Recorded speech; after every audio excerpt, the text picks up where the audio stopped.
ফিলিস্তিন রাষ্ট্র প্রতিষ্ঠার প্রশ্নে এবার সরাসরি অবস্থান নিল রাশিয়া। মধ্যপ্রাচ্যের দীর্ঘমেয়াদী রক্তক্ষয়ী সংঘাতের প্রেক্ষাপটে মস্কো স্পষ্ট জানিয়ে দিয়েছে, ফিলিস্তিনের স্বাধীন রাষ্ট্র হিসেবে স্বীকৃতি দেয়া এখন সময়ের দাবি।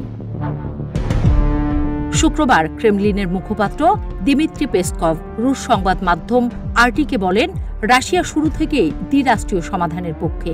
১৯৮৮ সালে আমরা ফিলিস্তিনের স্বাধীনতা ঘোষণাকে স্বীকৃতি দিয়েছিলাম।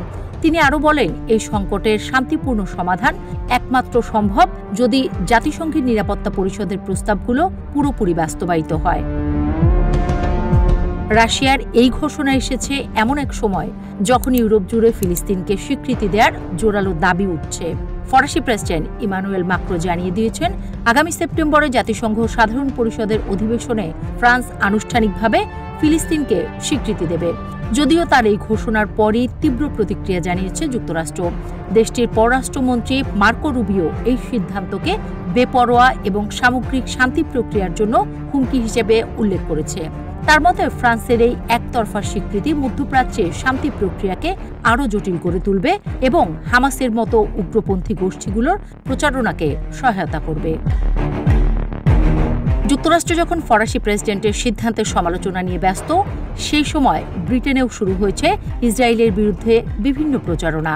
ফিলিস্তিন রাষ্ট্রকে স্বীকৃতির জন্য চাপ দিচ্ছে ব্রিটিশ সরকার। পার্লামেন্টের 1/3 বেশি এমপিরা চিঠি দিয়েছেন ফিলিস্তিনের পক্ষে। যুক্তি দিয়েছেন, যুক্তরাজ্যের স্বীকৃতি বিশ্বকে একটি শক্তিশালী বার্তা দেবে এবং দ্বিরাষ্ট্রীয় সমাধানের পথে এগিয়ে যেতে সাহায্য করবে। এ বিষয়ে নীতিগত সিদ্ধান্ত আসতে পারে সেপ্টেম্বর থেকে নভেম্বরের দিকে।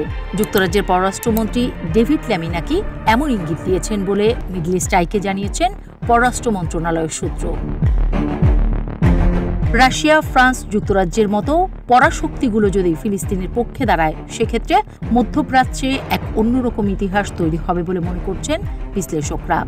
একে তো যুক্তরাষ্ট্র রাশিয়ার উপর ৫০০% শুল্ক আরোপের প্রস্তাব করেছে।